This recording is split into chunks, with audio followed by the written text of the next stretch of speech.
Hey everyone, my name is Penny Zanker, and it's time to reset. This podcast goes beyond just navigating change.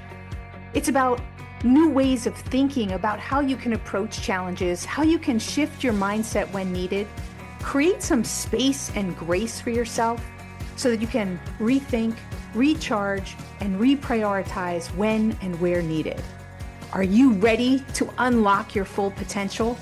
Thank you for hitting play and sharing this next episode with me. It's time to reset. Okay, here is a wild fact for you.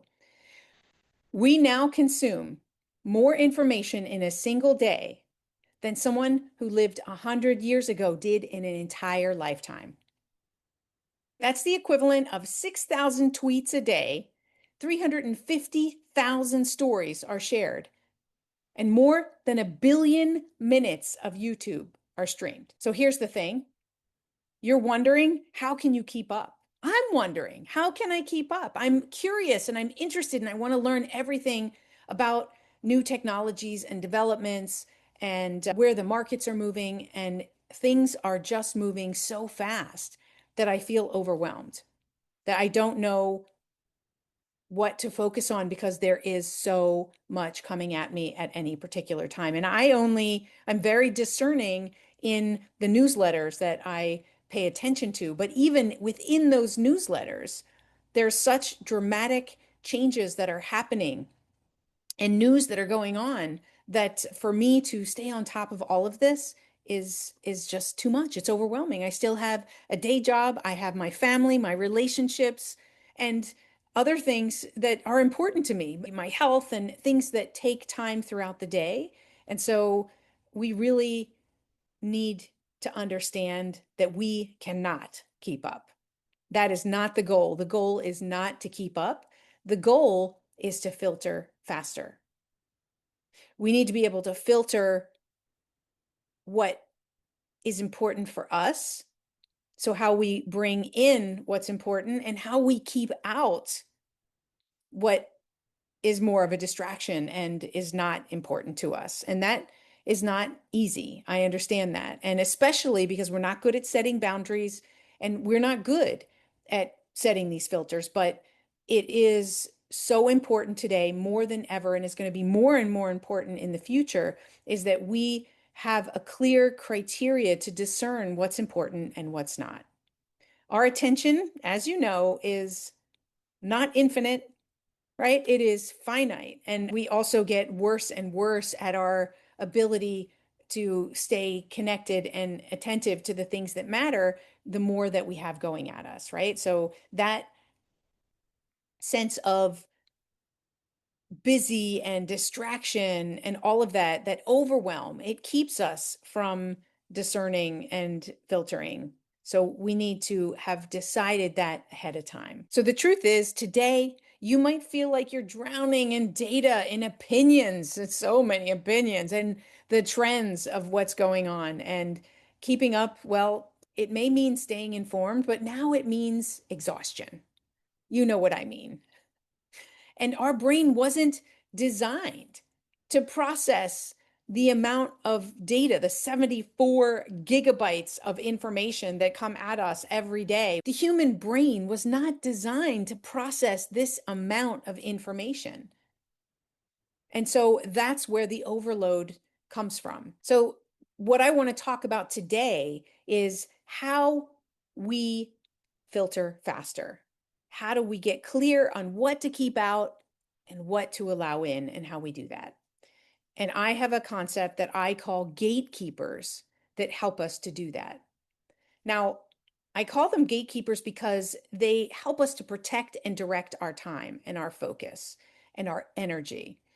The interesting thing is that I've been working with sales teams over the years, and we're working on scripts and how to help people to present themselves. And one of the things that we want to do is to get past what they call the gatekeeper. That is a person in between them and the decision maker, because we always want to get to the decision maker. And I thought, well, if those decision makers have gatekeepers, we all need gatekeepers to help us to protect our time, our money, and our energy, right?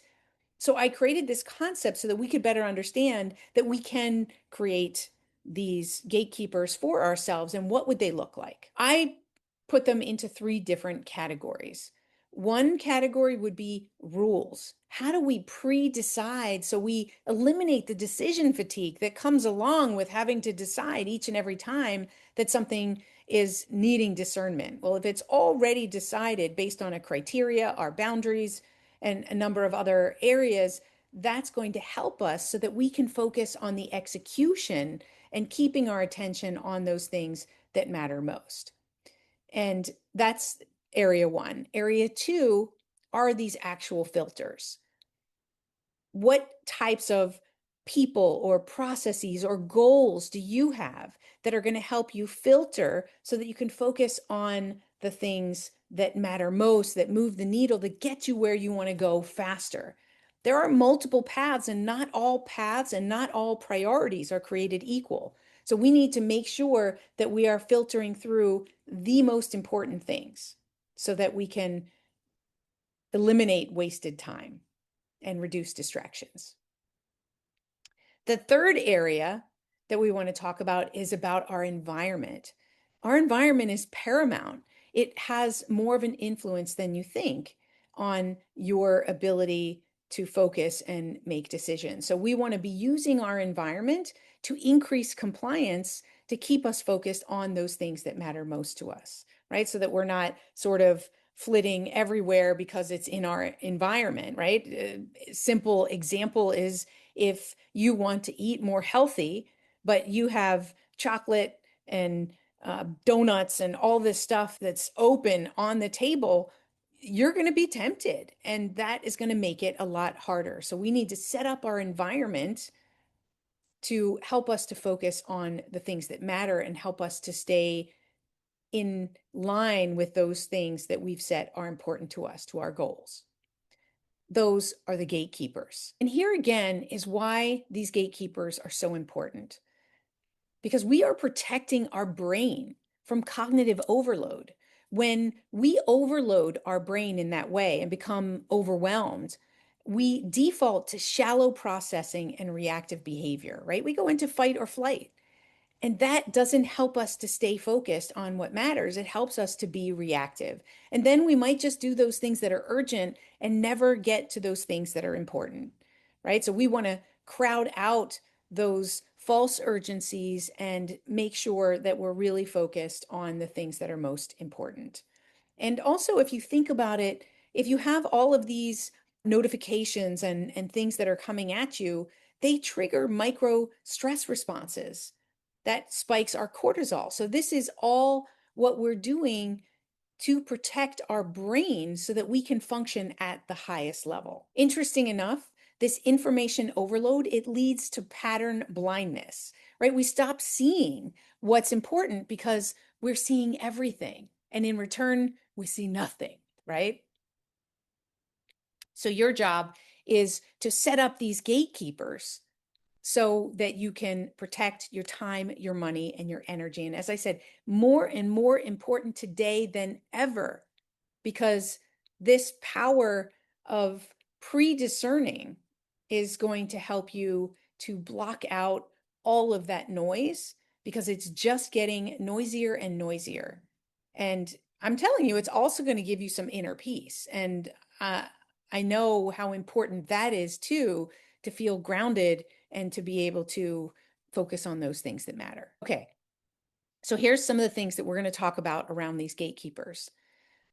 I want you to think about what's important to you right now and what are the goals that you're working towards, right? What are the three biggest goals that you're working to? Or maybe even better, what's that one big goal, that one big, seemingly impossible goal? What I like about impossible goals is that it really helps you to discern, what do I need to do to get there? And what do I need to block out? Because it's seemingly impossible, you don't have any space for all those other things.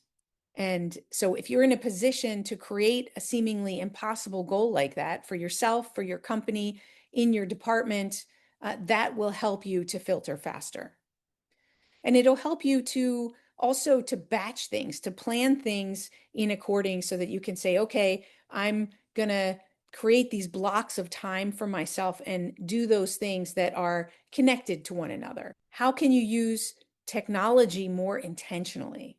Intentionally to block things out, maybe to turn off your notifications. That would be an intentional use, right? Or to make sure that you close down all of your windows on your machine so you're only focused on the thing that's open. I did a session on using Apollo Neuro, these wearables. How can these wearables support you in what you're doing, right? So how can you use technology more intentionally? And here's an interesting one. Where can you practice selective ignorance, right? Not knowing everything is a power move. Agreeing that these things are things that you want to be ignorant about because you're focusing on other things. You can't know about everything. You can't be informed about everything. And so that's up to you. I choose to practice selective ignorance in terms of the news. I do not watch the news because it brings negativity to me and my world, and I'll hear what I need to hear along the way, but I choose to be ignorant in that area. And some people, they have something to say about that, and that's fine. That's my choice. And you can choose where you're going to be selectively ignorant as well, so that you don't feel if it's not going to matter to you in 1 month, 6 months, 2 years, then focus on the things that do matter to you. We get to adjust our gates as see fit, right? And you can use these different areas. So that for me, when I talked about rules, my rule is certainly no news in the morning. But for me, it's no news, period. I don't need that. I'll get what I need. What are your rules that you're creating that help you to block out those things and to pre-decide what it is? So you don't need to think about it. Steve Jobs, right? Many people, they wear the same thing every single day. That's to avoid decision fatigue so that they know what they're going to wear. It's no big deal. That's what they're going to wear. I only have a couple of outfits that I wear on stage, and that's for the same reason. As I'm getting prepared for an event, I don't want that to be something that takes up a lot of my energy. And here's what you want to be thinking. I used to want to be involved in everything. I used to want to catch up on all the latest technology and be in all the groups with my friends and things like that. And because it created such an overwhelm, I decided that less is more. Less input means more impact. So, what are the things that I can consume that are going to help me create the impact that I'm looking to create? And my output went up and my stress went down. And so I want that for you too. Gatekeepers can help you to do that. And I'd like to share with you a worksheet. Instead of going through it in detail right now, you get the gist of it. The most important thing is you start to put it into action. So I want to share with you the worksheet that I have that'll help you to evaluate your gatekeepers and think about and put a few gatekeepers into practice. What are you currently using? How well are they working? How can you improve them? And then where can you create new gatekeepers? One other thing I want to add is that I talk about these gatekeepers also as the rule of three. And I talk about it that way because there are three gatekeepers, and very often we can set an accountability mode for ourselves because we want to help ourselves to be more accountable.